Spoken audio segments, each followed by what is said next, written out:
ظلمنا أنفسنا وإن تغفر لنا وترحمنا لنكونن من الخاسرين.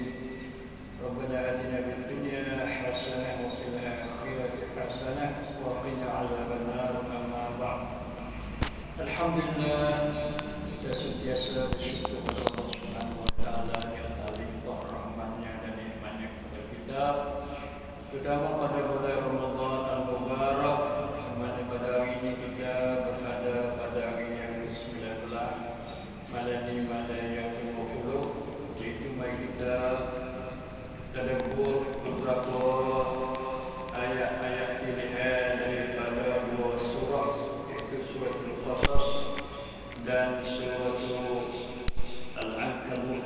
InsyaAllah ta'ala, mudah-mudahan kita ditaufik oleh Allah untuk memahami beberapa ayat Al-Quran Karim sebagai untuk kita tadabbur dan kita mengambil pengajaran daripadanya, insyaAllah.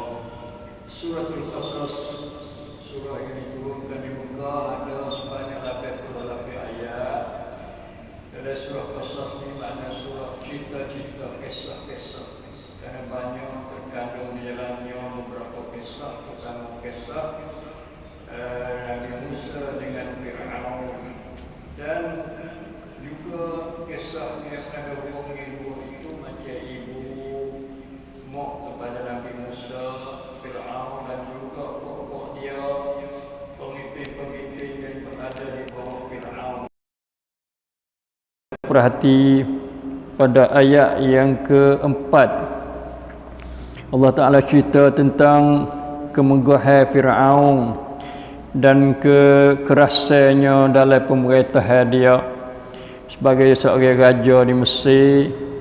Allah Subhanahu wa Ta'ala dia berfirman, inna fir'auna 'ala fil ard wa ja'ala ahlaha syi'an yastad'ifu ta'ifatan minhum yuzabbihuna abna'ahum wa yastahyi nisa'ahum innahu kana minal mufsidin. Sesungguhnya Fir'aun telah berlaku zalim di bumi.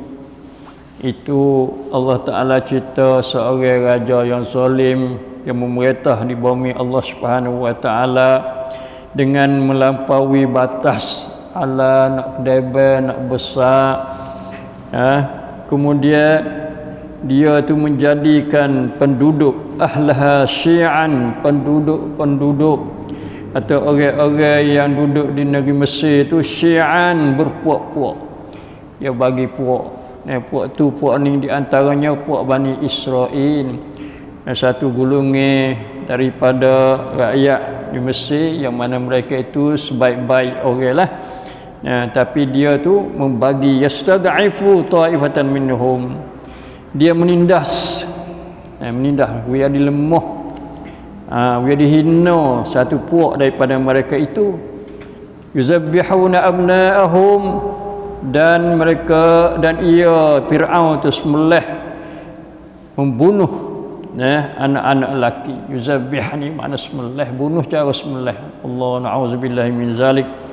Begitu kerahnya, bengisnya, ganahnya Fir'aun, sebagai satu sampel, satu contoh manusia yang kau akan raih dalam dunia ni, kerana dia sanggup bunuh anak-anak. Sebab apa dia bunuh tu? Kerana dia mimpi kata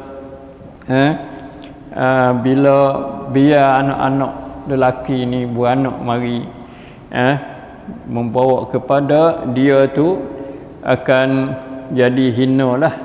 Puak-puak ni nak berotak ke kerajaan dia, maka jatuhlah dia daripada kerajaan menjadi raja. Lalu dia panggil puak-puak tu ke tengok dia, orang-orang para sahih dia, mesyuarat, maka diberi pendapat katanya kena bunuh. Puak-puak lelaki, anak-anak lelaki ni kena bunuh. Yuzabbihuna abna'ahum, lalu dia bunuh habis. Tak sewi tinggal seorang pun, tak ada lah anak-anak lelaki pada masa tu. Tapi dia biar hidup anak-anak perempuan mereka itu. Kalau ada anak perempuan saja juga, tak ada keturunan lah, kerana tak boleh kahwin ke apa dengan lelaki. Innahu kana minal mufsidin, dan sungguhnya adalah Firaun tu daripada perusak, golongan membuat rusak di atas bumi itu. Kerana dia tu orang jadi pecah belah, yang keduanya bunuh anak-anak. Ini panggil sunnah Firaun, bunuh orang, sembelih orang ni sunnah Firaun.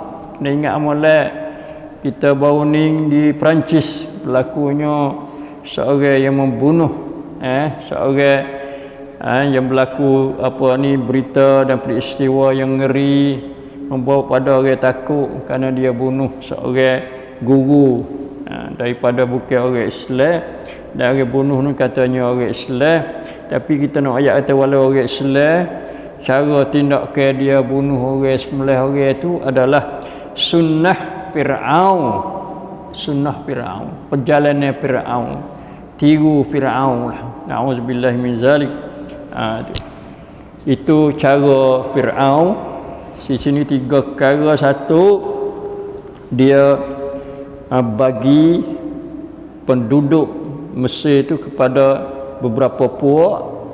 Yang keduanya, dia menghinakan, menindaskan, buat zalim, berlaku zalim satu puak, di antaranya puak Bani Israel.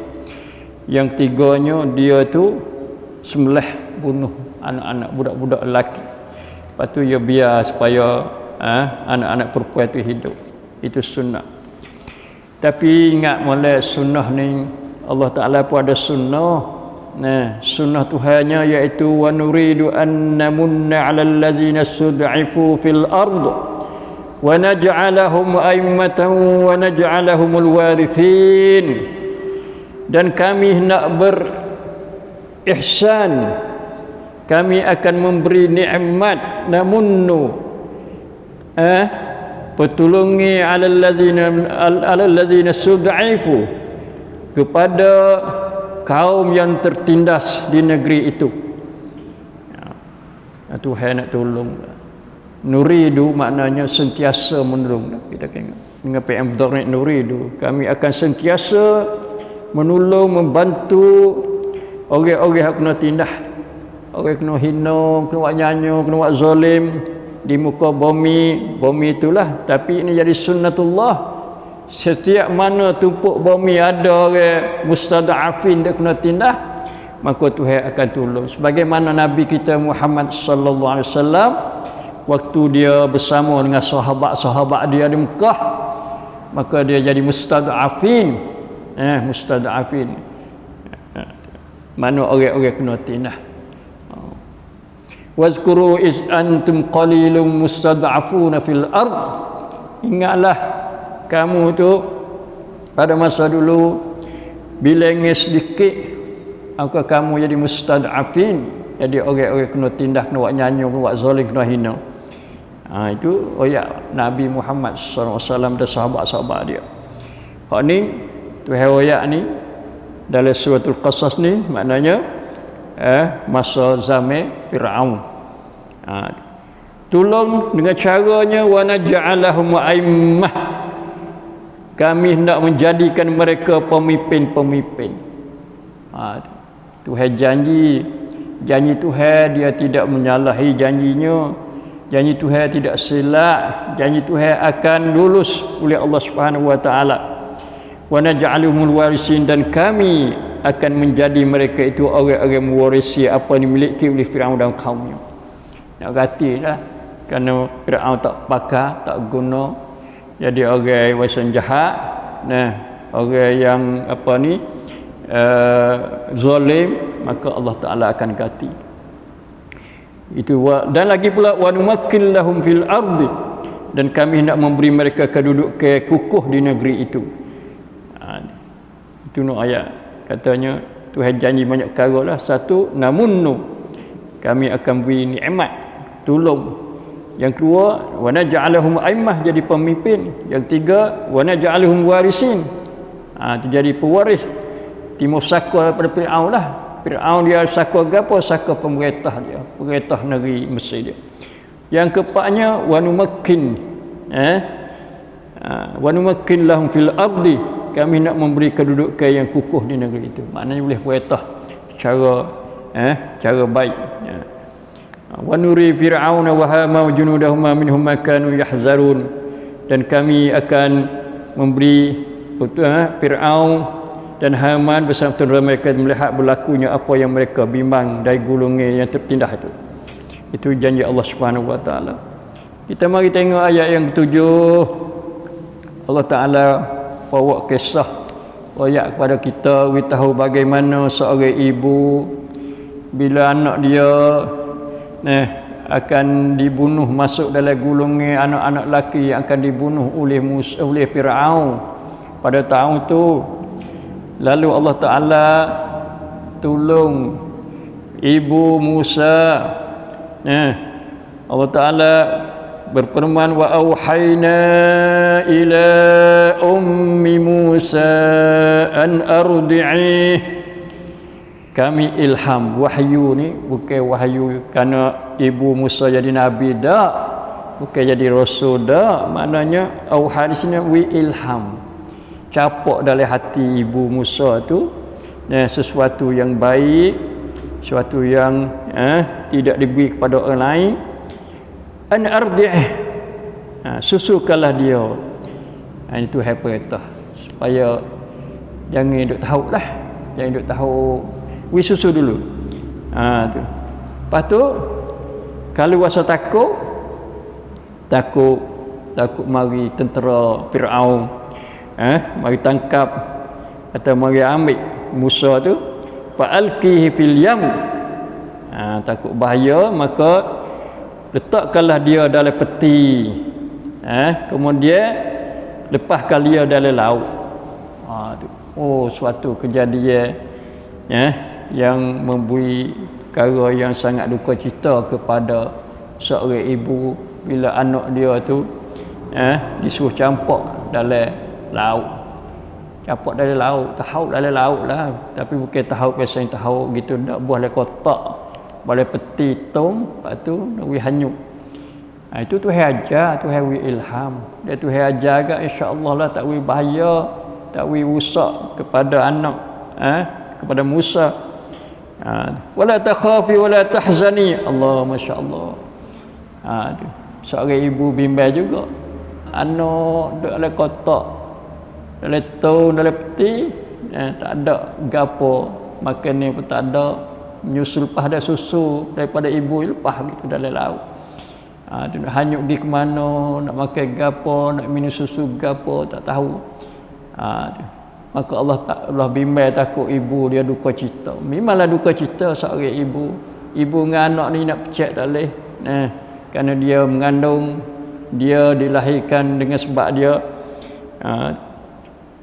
inna radduhu ilaiki wa ja'iluhu minal mursalin. Allah bukan lagi jangan takut bimbang dan jangan duka cita saja, tapi Tuhan sanggup pula tegas katanya, inna radduhu ilaiki wa ja'iluhu minal mursalin. Sungguh kami akan kembali kepadamu. Tuhan nak atas kelai ke mana? Fanyuk dalam laut, lepas tu nak hantar kelai, hantar melalui gapo perseni tak ada dulu. Tu. Nak hantar pasal mana dulu, kereta tak ada, kapal tubel pun tak ada, kenderaan pun tak ada. Mereka kenderaan binatang sahaja. Tak cukup dengan janji Allah untuk mengembalikan Nabi Musa kepada ibunya, tapi Tuhan janji lebih daripada itu yang tidak diminta oleh ibunya. Wa ja'iluhu minal mursalin, dan kami akan melantiknya menjadi salah seorang daripada rasul-rasul kami. Allah, masya Allah. Tengok orang yang kena tindas, maka daripada ayat ni nampak dah belai-belai katanya Tuhan nak nikmat dia, nak jadi pemimpin. Apa itu Tuhan janji pada ayat 5 ni, Tuhan ayat selalu dah kata wa ja'iluhu minal mursalin, dan kami akan memilihnya, melantiknya menjadi salah seorang rasul-rasul kami. Rasul ni besarlah tamneng dia, lebih besar pada nabi saja, makna tamneng sepatut nebel lah. Tu kalau rasul ni sepatut menedah. Meneh ni jadi tok meneh, ya kena jadi tok nebel dulu, barulah jadi panggil tok men ni. Rasul pun sepatu juga yang nak jadi rasul, dia kena kadang-kadang dua lalu, nabi dan rasul selalu dah, masya-Allah. Maka Tuhan buat lagu mana dia kepada Musa, faltaqatahu alu fir'auna liyakuna lahum aduwan wa hazana inna fir'auna wa hamana wa junudahuma kanu khati'in. Setelah itu diambil, dijumpai, dipungut oleh orang-orang Firaun pada puak Firaun, ambil temu oleh puak-puak Firaun, bawa kepada istana. Kesudahannya ia akan menjadi musuh dan menyebabkan duka cita bagi mereka itu. Allah tu heran. Ambil Nabi Musa ni, dia tak tahu kata nak jadi nabi. Temu budak ni, maka dia ambil, tapi dia tak tahu kata nak jadi musuh pada dia. Kerana Musa ni dianggapkan oleh Firaun sebagai musuh yang ketat kepada Firaun. Lepas tu itu riwayat ibu dia pula lagi. Riwayat ibu, wa asbah fuadu ummi Musa farighan in kada latubdi bihi laula an rabatna ala qalbiha litakuna minal mu'minin. Dan apa ni, wa asbah, jadilah hati ibu Musa tu kosong, kosong daripada ingatan kepada mengenangkan ibu anak dia. Tak ada apa lah, habis duka cita dah. Kerana Tuhan janji lagu tu, habis duka cita, tak ada apa dah. Sesungguhnya menyata keprihatinan anaknya itu dengan terus terang, jika tidak kami kuatkan hatinya dengan perasaan sabar dan tenteram. Itu penting di sini, laula an rabatna ala qalbiha, Tuhan ikat, kuatkan hatinya. Hati ni penting. Kalau Tuhan tak ikat, jadi hati jadi selera, pecah hati kerana ingat kepada anak. Tapi Tuhan ikat jadi kukuh hati, kuat dengan sabar, dengan sebab ikatan Allah Subhanahu Wa Taala. Supaya Tuhan ikat para pemuda Kahfi, Ashabul Kahfi. Begitu juga nak kukuh hati dia, kerana dia tu terpecah daripada masyarakat, hidup dalam gua. Litakuna minal mu'minin, supaya tetap dia dari orang-orang percaya janji Tuhan. Dia percaya sungguh. Kena Tuhan tolong juga. Bukan kadang kata Tuhan janji, tapi Tuhan tolong ikat hati, yakin kuat dengan janji Tuhan tu. Itu cerita ibu apa ni, Nabi Musa alaihi wasallam. Lepas tu pula kita mari tengok Musa setelah mana dia tu besar jadi muda. Dia masuk ke bandar Mesir. Wa dakhala al-madinata ala hina ghaflatin min ahliha fa wajada fiha rajulan yaqtatilani hadza min syi'ati wa hadza min aduwwihi fastaghasahu alladhi min syi'ati 'ala alladhi min aduwwihi fa waqazahu Musa faqada 'alayhi qala hadza min 'amali asy-syaitan innahu 'aduwwun mudillun mubin qala rabbi inni zalamtu nafsi faghfir li faghfara lahu innahu huwal ghafurur rahim. Nabi Musa dia masuk Madinah bandar lah. Ketika ahli bandar tu tidak sedar kata dia masuk. Lalu masuknya wajada fiha, dia dapati pada bandar tu, dalam kota Mesir tu, dua orang duk balah. Duk balah buat dia. Duk kelahi. Duk gomo lah. Lalu seorang daripada puak Nabi Musa ni minta tolong Nabi Musa supaya nak halah musuh dia, lawan dia. Lalu dia Musa pun waqazahu Musa faqada alaihi. Musa pun tumbuk hak jadi musuh kepada orang daripada puak dia tu. Faqada alaihi, lalu dia tu musuh tu maknanya mati. Mati dia tak sengaja. Waqazahu Musa, ya tumbuk tu bukan tumbuk nak mati dak. Tumbuk tu panggil nak wuti daripada balah, nak tolong saudara dia. Tapi dia sedar, dia kata ni min amali syaitan, daripada perbuatan syaitan, kerja-kerja syaitan biasa itu, khabar juga dia. Sebenarnya tidak sengaja, panggil bunuh syibhal amd. Bunuh tu panggil syibih-syibih sepoang sengaja kerana dia ditumbuk. Tapi dia mengaku tak payah Tuhan. Dia kata qala rabbi inni zalamtu nafsi faghfirli faghfara lahu innahu wal ghafurur rahim. Lalu dia pun merayu sesat, hei Tuhan aku, sungguh aku telah menyanyi diri aku sendiri. Tu bunuh orang tu, nyanyi diri sendiri dah, nyanyi kat orang pula. Faghfirli, termasuk nyanyi pada orang zalim pada orang lain juga. Faghfirli, oleh tu ampunlah bagi aku. Faghfara lahu, lalu Tuhan mengampunkan bagi dia kerana Tuhan tu Ghafurur Rahim. Itu cerita Nabi Musa. Tumbuk dia tu hebatlah, kuat hingga sampai matinya.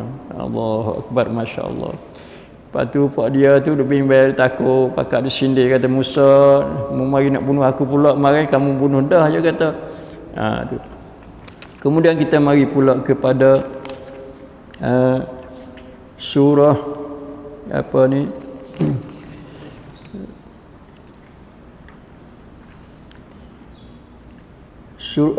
Mari pada ayat yang ke 56 dan 50 ni, yang mana Allah Subhanahu wa taala wayak kepada Nabi sallallahu alaihi wasallam, innaka la tahdi man ahbabta walakinnallaha yahdi man yasha wa huwa a'lamu bil muhtadin.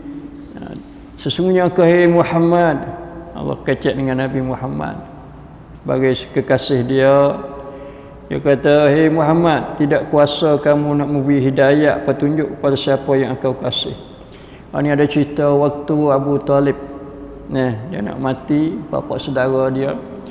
Maka Nabi mari nak dakwah, nak ajak masuk Islam.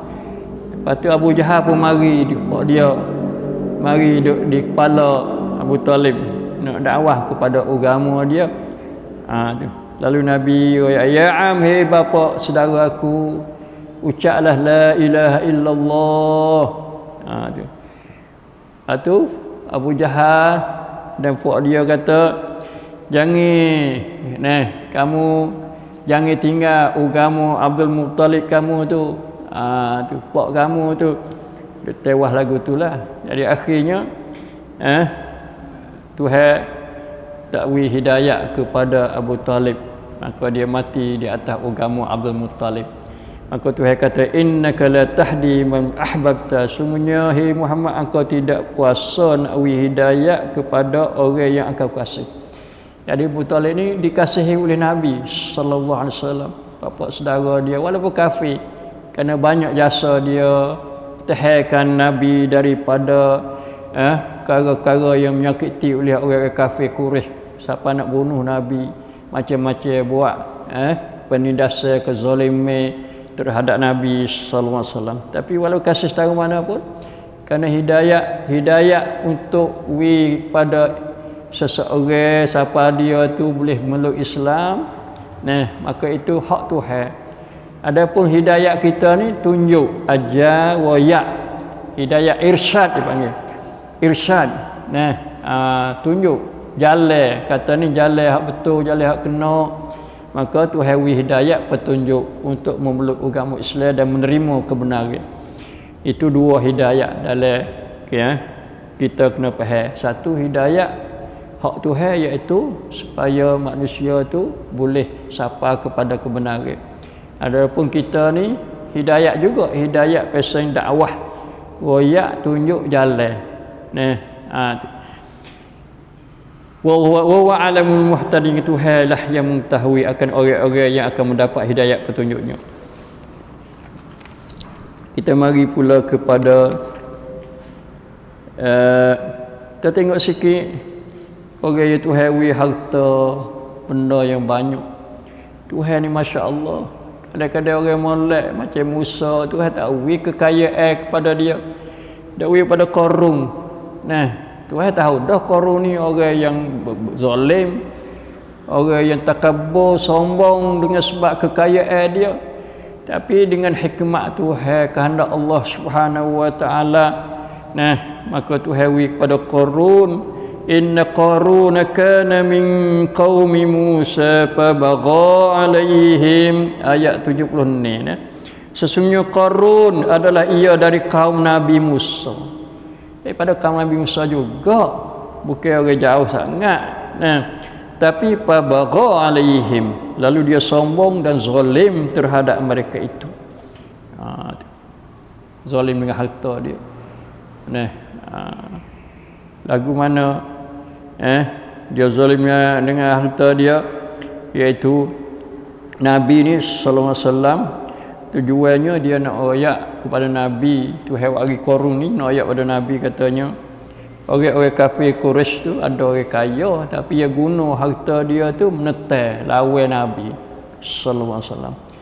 Jadi nak royak kata, "Hei Nabi, bukan pada kamu saja yang menjadi pesan itu, pada zaman Musa pun berlaku juga, iaitu Qarun tu hawi kekayaan kepada dia, tapi dia guna kekayaan dia tu untuk menetai lawan Musa dan juga kaum dia. Wa atainahu minal kunuz, dan kami telah mengernia bui pada dia dari berbagai-bagai jenis kekayaan, yang mana inna mafatihahu latanu bil asbati ulil quwwah iz qala lahu qaumuhu la tafrah innallaha la yuhibbul farihin. Sesungguhnya anak kuci buka kekayaan gedung-gedung dia tu menjadi beban yang berat untuk dipikul oleh sejumlah orang-orang kuat. Orang kuat dah tu nak pikul anak kuci saja, bukan pikul harta benda dia dah. Masa berat lagi, tak tahan, tak tanggung nak pikul lagi anak kuci dia tu. Allahu Akbar, Masya Allah. Tuhan maha kaya, tapi Tuhan hewi pada orang pesan-pesan ini tujuannya Tuhan ada hikmat di sebaliknya, untuk menjadi pengajaran kepada kita. Ketika itu kaum dia kata, janganlah kau bermegah-megah dengan kekayaanmu, hei Qarun. Kenapa? Sesungguhnya Allah tidak suka pada orang yang megah. Ini bagi pengajaran bagi orang kaya. Orang kaya walaupun dia tidak guna harta untuk menetai Islam, lawan dakwah Islam, tapi kadang-kadang dia ada sifat megah, sifat sombong. Tu kita bila Tuhan beri nikmat dengan kekayaan harta benda, maka satu pertamanya kita kena syukur kepada Allah, dan kita kena yakin katanya harta yang kita miliki itu adalah daripada rezeki yang Tuhan beri pada kita. Tuhan suruh kita jaga, urus. Kita ni ganti Tuhan untuk nak menguruskan, mentadbirkan harta kita menurut kehendak Allah Subhanahu wa taala. Bukan kerana nak megah, nak lawan atau nak megah kepada orang-orang yang tak kaya, orang miskin dan sebagainya. Wabtaghi fi ma ataka Allah darul akhirah. Maka kaum dia katanya, tuntutlah dengan harta kekayaan yang telah dikurniakan oleh Allah padamu, dan juga kebahagiaan akhirat. Jangan engkau melupakan bahagianmu dari dunia, dan berbuat baiklah kepada hamba-hamba Allah sebagaimana berbuat baik kepadamu, Allah buat baik padamu. Wala tabghil fasad fil ardi innallaha la yuhibbul mufsidin. Jangan kamu tu cari nak buat kerosakan di atas bumi Allah. Sesungguhnya Allah tak suka kepada orang yang mufsidin. Orang yang apa? Orang yang suka membuat kerosakan di atas muka bumi ini. Dengan harta boleh buat, orang dengan harta buat kerosakan di atas bumi Allah Subhanahu wa taala jangan sama sekali. Mari pula kita dalam juzuk yang ke-20 ni, satu surah lagi, iaitu suratul Ankabut. Surah yang ke-29, ayat mengandungi ayat sebanyak 69 ayat. Ni Al-Ankabut, satu binatang pula. Kemarin kita kena apa, An-Naml semut. Tu semut bisa mengayak. Pak ni biasanya apa? Biasanya buat sarang. Sarang dia tu buat antara pokok-pokok kayu. Dan kadang-kadang di rumah kita pun ada Al-Ankabut, dekat tak ada jauh mana. Tuhan buat bandingnya dengan orang-orang kafir yang dia tu mencari Tuhan selain pada Allah Subhanahu Wa Taala, menjadi pemimpin penolong mereka itu. Kerana disebut dalam ayat ni adalah tentang apa Al-Ankabut tu. Tu nanti kita tengok ayat yang apa yang mana Allah Subhanahu Wa Taala dia tu nak kita buat ambil pengajaran daripada orang-orang kafir yang dia tu menjadikan lain pada Allah Subhanahu Wa Taala untuk menyembah bala-bala dan juga minta tolong, mendatangkan manfaat dan juga nak menolak kemudaratan. Jadi walau bagaimanapun nak kata itu adalah satu kesesatan yang dilakukan oleh orang-orang kafir. Nanti kita tengok insya-Allah taala. Maka mari kita tengok sini dulu. Katanya ayat pertama iaitu Alif Lam Mim. Ni hak kita tahu dah lah ayat huruf-huruf potong ni. Ahasiban nasu an yutraku an yaqulu amanna wa hum la yuftanun. Ini tabi'ah ime. Tabi'ah ime adalah pasti diuji supaya nak tahu benar ke atau tak benar, semati ke atau tak semati email kita tu. Kerana email ya ada dua, email plum, email semati atau email hak tak semati. Hak tak semati seperti orang munafik, na'udzubillah min zalik. Orang munafik ni, wa minan nasi man yaqulu amanna billah wal yaumil akhir wa ma hum bimu'minin. Allah. Di antara manusia mereka itu berkata, kata dengan lidah saja, hati tidak sekali. Kata mereka beriman dengan Allah dan hari akhirat. Wa ma hum bimu'minin, padahalnya dia tak ada beriman sekali. Na'udzubillah min zalik. Itu iman pelom bagi. Iman yang kosong, yang mana tidak berguna bagi diri dia sendiri dan bagi orang lain. Patutkah manusia menyeka bahawa mereka akan dibiarkan dengan hanya berkata kami beriman? Tuhan nak lak gitu, kata beriman, mengaku. Orang ni kata aku beriman, orang tu kata aku beriman. Wa hum la yuftanun, sedangkan mereka tidak diuji dengan sesuatu ujian. Orang kita ni ada sama. Sama berlaku. Orang ni beriman, orang ni Islam, orang ni Islam. Sebelum ujilah sama berlaku. Sama-sama mengaku kata dia Islam, sama mengaku kata dia mukmin, tapi bila diuji boleh tahu lalu. Macam mah ni ada mah sebenar, mah jati. Lepas tu kita nak tahu, kena uji dia, kena pergi periksa dia setara mana, sungguh tak sungguh. Tu mah 90, mah 100 ke. Maka Tuhan ayat kata walaqad fatanna allazina min qablihim fala ya'lamanna Allahu allazina sadaqu wa ya'lamanal kazibin. Maka sungguh kami telah menguji orang-orang dulu daripada mereka, maka Tuhan tahu siapa dia yang benar iman dan siapa dia yang dusta iman. Orang munafik, na'udzubillah min zalik. Kemudian Allah Subhanahu wa taala dalam ayat yang ke-8 ayat yang ke-8, wa wasainal insana biwalidayhi husna, dan kami wajibkan, wasaina amarna, kami suruh perintah jadi wajib pada manusia, biwalidayhi husna, berbuat baik kepada dua ibu bapa. Jadi wajib buat baik ni bukan sunat muakkad dak lah, bukan sunat, bukan harus dak. Mari kita buat baik pada dua ibu bapa kita, sama ada yang masih hidup atau yang telah mati, dengan berbagai-bagai ihsan kepada dia. Dan pula kita mari tengok Allah Subhanahu wa taala dia cerita kepada kita bahwasanya sebut beberapa orang nabi, di antara Nabi Nuh. Nabi Nuh tu riwayat kata dia hidup 1000 tahun lebih 50 tahun. Maknanya 950 tahun. Mana umur dakwah dia, bukan umur dia dak, umur dakwah dia. Walaqad arsalna nuhan ila qaumih fala bisa fihim alfasanatin ila 50 ama. Sesungguhnya kami telah mengutus hatta Nabi Nuh kepada kaumnya, maka ia tinggal dalam kalangan mereka itu selama 950 tahun. Allah, banyaknya, panjangnya. Tak ada nak tanah lah. Tak ada nak lawai dah. Nabi kita ni 23 tahun umur dia, tapi dia duduk di kalangan kaum dia sebanyak 23 tahun saja. Tapi Nuh ni satu pengajaran, katanya lama dakwah dia. Lama selama tu tak ada banyak orang-orang menerima dakwah, tapi dia kerja.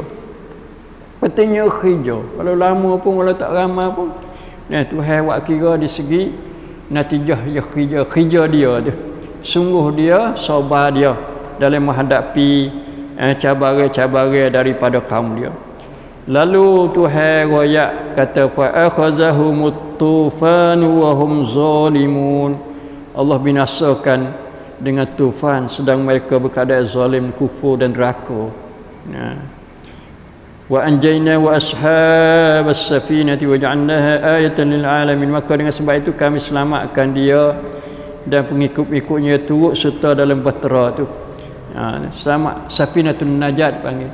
Perahu Nabi Nuh ni, kapal Nabi Nuh, kapal yang membawa keselamatan. Membawa keselamatan. Mana dakwah dia bawa pada keselamatan daripada tenggelam, daripada ditiup oleh tufan. Kemudian Nabi Ibrahim pula, Nabi Ibrahim dia juga berkata kepada kaum dia, i'budullah wattaquh, nalah kamu sembah Allah dan kamu takut, itulah lebih baiknya. Itu manhaj dakwah bagi Nabi Ibrahim, iaitu suruh orang beribadat kepada Allah yang tunggal dan takut kepada dia. Jangan menyembah berhala-berhala, kerana berhala itu tidak memiliki rezeki, tidak boleh berfaedah dan tidak boleh menolak kemudaratannya. Itu di antara apa yang kita dapati dalam surah Al-Ankabut.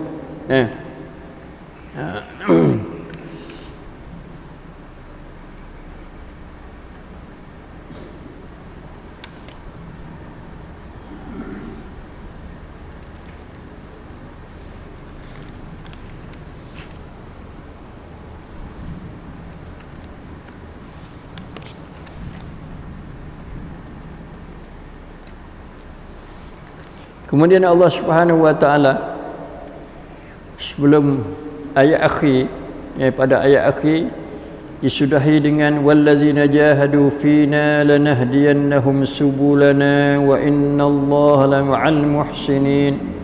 Dan orang-orang berusaha dengan sungguh-sungguh, ni panggil ayat mujahadah. Ayat mujahadah. Mujahadah ia tak serupa dengan jihad. Jihad tu makna bersungguh dah, berlawan. Berlawan atau panggil bersungguh juga. Wal mujahadah sungguh diri, sungguh usaha fina pada agama kami, sungguh semaya, lawan nafsu, sabar, maka kami akan memimpin mereka ke jalan-jalan kami. Tuhan akan tunjuk jalan-jalan yang baik untuk mereka menjadi orang muhsinin, kerana Allah Subhanahu wa taala adalah bersama-sama orang muhsinin. Itulah lebih kurang pada hari ini, insya-Allah taala. As-saimin was-saimat, semoga kita dapat mengambil pengajaran untuk kita menjadi bekal pedoman dalam kita membaca Al-Quranul Karim, supaya menambah khusyuk dan menambah kita tadabbur dan menambah kita tawadhu, dan kita dapat beramal dan juga kita dapat berdakwah dengan ayat-ayat Quran kepada faham yang diajar oleh Allah Subhanahu wa taala, insya-Allah. Aqulu qawli hadza wa astaghfirullaha li wa lakum wa ufawwidu amri ilallah. Innallaha basirun bil ibad. Wassallallahu ala nabiyyina Muhammad wa ala alihi washabihi wassalamu alaikum warahmatullahi wabarakatuh.